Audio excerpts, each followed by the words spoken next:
Drone ಅಂದ್ರೆ ದೂರ ನಿಯಂತ್ರಣ ಅಥವಾ ಸ್ವಯಂಚಾಲಿತ ತಂತ್ರಜ್ಞಾನದಿಂದ ಹಾರುವ ಮಾನವರಹಿತ ವಿಮಾನ.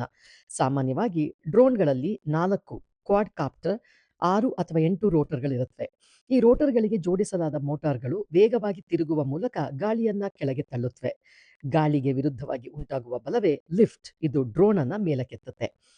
ಡ್ರೋನ್ನ ಮೆದುಳಾಗಿ ಕಾರ್ಯನಿರ್ವಹಿಸುವುದು ಫ್ಲೈಟ್ ಕಂಟ್ರೋಲರ್. ಇದು ಜೆರೋಸ್ಕೋಪ್, ಆಕ್ಸಿಲರೋಮೀಟರ್, ಜಿಪಿಎಸ್ ಮುಂತಾದ ಸೆನ್ಸರ್ಗಳಿಂದ ಮಾಹಿತಿ ಪಡೆದು ಡ್ರೋನ್ನ ಸಮತೋಲನ, ದಿಕ್ಕು ಮತ್ತು ಎತ್ತರವನ್ನು ನಿಯಂತ್ರಿಸುತ್ತೆ. ಬ್ಯಾಟರಿ ಲಿಥಿಯಂ ಪಾಲಿಮರ್ ಡ್ರೋನ್ಗೆ ಶಕ್ತಿಯನ್ನು ನೀಡುತ್ತೆ.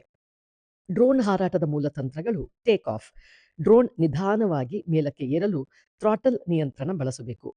ಹೋವರ್ ಒಂದೇ ಸ್ಥಳದಲ್ಲಿ ಸ್ಥಿರವಾಗಿ ನಿಲ್ಲುವಿಕೆ. ಇದು ಹೊಸಬರಿಗೆ ಅತ್ಯಂತ ಮುಖ್ಯವಾದ ಅಭ್ಯಾಸ. ಪಿಚ್ ಮುಂದೆ ಅಥವಾ ಹಿಂದೆ ಚಲಿಸಲು ಬಳಸುವ ತಂತ್ರ. ಡ್ರೋನ್ ಮುಂಭಾಗ ಅಥವಾ ಹಿಂಭಾಗ ಸ್ವಲ್ಪ ತೂಗಿದಂತೆ ಚಲಿಸುತ್ತದೆ. ರೋಲ್ ಎಡ ಅಥವಾ ಬಲಕ್ಕೆ ಚಲಿಸುವ ಚಲನೆ. ಕ್ಯಾಮೆರಾ ಶಾಟ್ಗಳಿಗೆ ಇದು ಬಹಳ ಮುಖ್ಯ.